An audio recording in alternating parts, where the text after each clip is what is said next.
जय श्री कृष्णा दोस्तों। भगवान श्री कृष्ण ने भी गीता उपदेशों में बिना किसी भय या चिंता के कर्म करते रहने की बात कही है।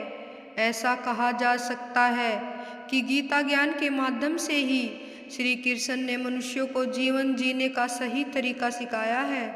कर्म से होकर परमात्मा तक जाने वाले मार्ग को उन्हीं ने बताया है। श्री कृष्ण का संपूर्ण जीवन ही एक प्रबंधन की किताब है, जिसमें प्रत्येक व्यक्ति के लिए जीवन जीने के लिए सर्वश्रेष्ठम सूत्र है। कृष्ण का मानना है कि अगर व्यक्ति मस्तिष्क को शांत और हृदय को स्थिर रखकर प्रयास करे तो निश्चित तौर पर एक उत्तम परिणाम की ओर अग्रसर हो सकता है।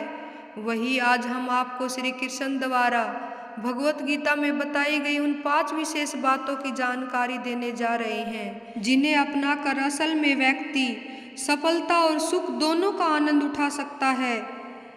जीवन के हर संघर्ष का सामना करो। श्री कृष्ण जी कहते हैं, व्यक्ति का जन्म अगर पृथ्वी पर हुआ है तो संघर्ष भी उसे करना ही होगा। मानव जीवन में आकर ईश्वर भी सांसारिक चुनौतियों से बच नहीं सकते। ऐसे में परिस्थितियों से भागने की बजाय उसके सामने डटकर खड़े हो जाना चाहिए, क्योंकि कर्म करना ही मानव जीवन का पहला कर्तव्य है। कर्मों से ही परेशानियों को जीता जा सकता है। विजय के लिए स्वास्थ्य की आवश्यकता है। श्री कृष्ण का मानना है कि व्यक्ति को विजय हासिल करने के लिए स्वस्थ रहना जरूरी है, क्योंकि स्वस्थ शरीर से ही बल प्राप्त होता है और दिमाग भी विपरीत परिस्थितियों में तीव्रता से चलता है, जिसके कारण व्यक्ति हर लड़ाई में सफलता प्राप्त करता है। किताबी पढ़ाई से ज़्यादा है जरूरी रचनात्मक शिक्षा। भगवान श्री कृष्ण के अनुसार शिक्षा ऐसी होनी चाहिए जो मनुष्य के व्यक्तित्व का रचनात्मक विकास करे, यानी कि मात्र किताबी पढ़ाई से नहीं, व्यक्ति को जीवन के हर एक पहलू से कुछ न कुछ सीखते रहना चाहिए और अन्य कलात्मक क्षेत्रों में भी आगे बढ़ना चाहिए।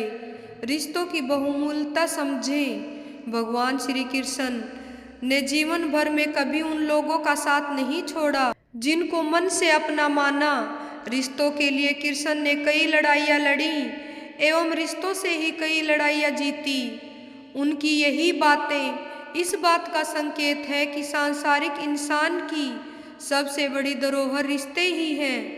शांति ही है सबसे बड़ा हथियार। कृष्ण ने महाभारत युद्ध के पहले शांति से समझौता करने के लिए पांडवों और कौरवों के बीच मध्यस्थता की। हालांकि दोनों ही पक्ष युद्ध लड़ने के लिए आतुर थे, लेकिन कृष्ण ने हमेशा चाहा कि कैसे भी युद्ध टल जाए। झगड़ों से कभी समस्याओं का समाधान नहीं होता। शांति के मार्ग पर चलकर ही समाज का रचनात्मक विकास हो सकता है।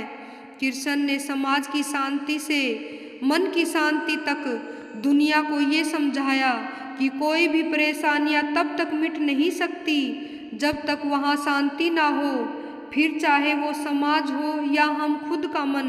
जय श्री कृष्णा।